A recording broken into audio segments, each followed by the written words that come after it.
नमस्कार दोस्तों, स्वागत है आप सभी का अपने YouTube channel the legal lens SKM में।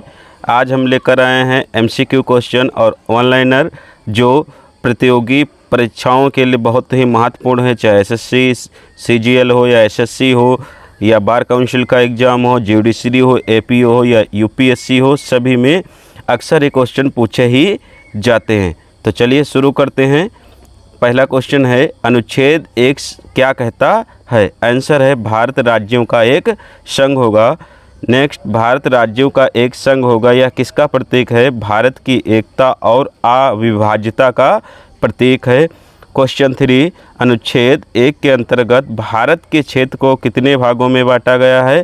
3 भागों में बांटा गया है। राज्यों का क्षेत्र, संघ राज्य क्षेत्र, राज्यों का क्षेत्र, भारत में समाहित कोई अन्य राज्य। फोर्थ क्वेश्चन है, अनुच्छेद 1 किस भाग में आता है? तो आंसर है भाग 1 संघ और उसका क्षेत्र में आता है। फिफ्थ क्वेश्चन है, राज्यों का संघ शब्द का प्रयोग क्यों किया गया है? संघीय संघ क्यों नहीं? तो आंसर है क्योंकि भारत संघ राज्यों के समझौते से नहीं बना बल्कि संविधान द्वारा निर्मित है।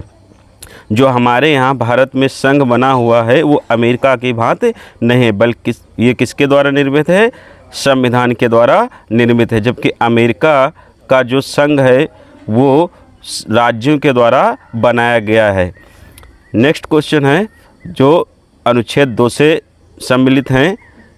क्वेश्चन नंबर 6, अनुच्छेद 2 संसद को कौन सा अधिकार देता है? तो आंसर है संसद को भारत में नए राज्य प्रवेश कराने या समाहित करने की शक्ति देता है। 7वां क्वेश्चन है, प्रश्न में भारत में सिक्किम का समावेश किस अनुच्छेद के अंतर्गत हुआ? तो आंसर है अनुच्छेद 2 के अंतर्गत। 8वां क्वेश्चन है, अनुच्छेद 2 किन क्षेत्रों पर लागू होता है? आंसर है केवल उन क्षेत्रों पर जो भारत का हिस्सा नहीं है। 9वां क्वेश्चन है, क्या संसद अनुच्छेद के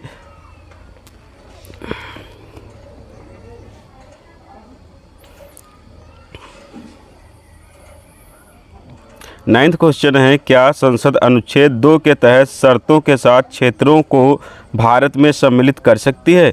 तो इसका आंसर है हाँ, संसद शर्तों और उपबंधों के साथ समावेश कर सकती है। 10वां क्वेश्चन है, गोवा और पुडुचेरी का भारत में समावेश किसके अंतर्गत हुआ? आंसर है अनुच्छेद 2 के अंतर्गत।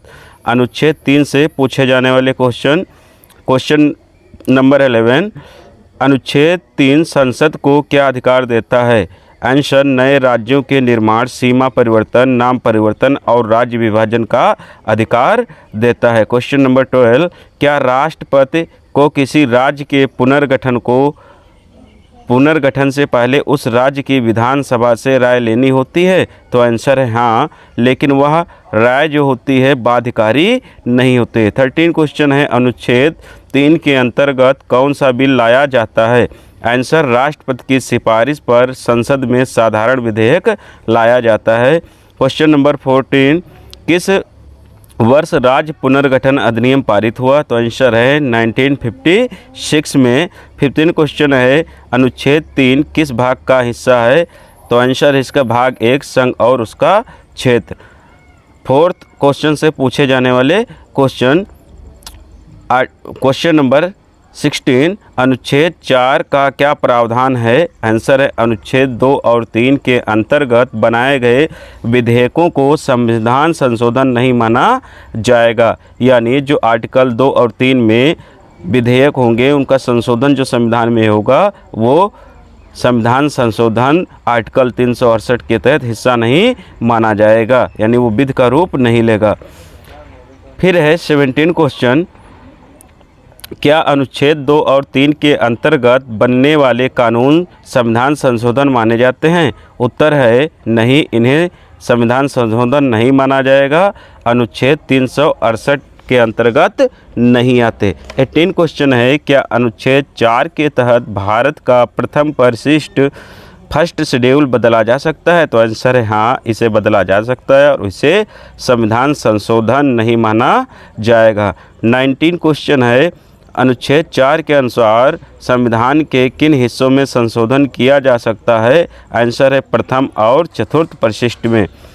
फिर अनुच्छेद 5 नागरिकता की प्रारंभिक व्यवस्था यानी नागरिकता से जुड़े सवालों के विषय में जान लेते हैं। तो क्वेश्चन नंबर 20, अनुच्छेद 5 किस विषय से संबंधित है? तो आंसर है संविधान लागू होने के समय भारत की नागरिकता से संबंधित है।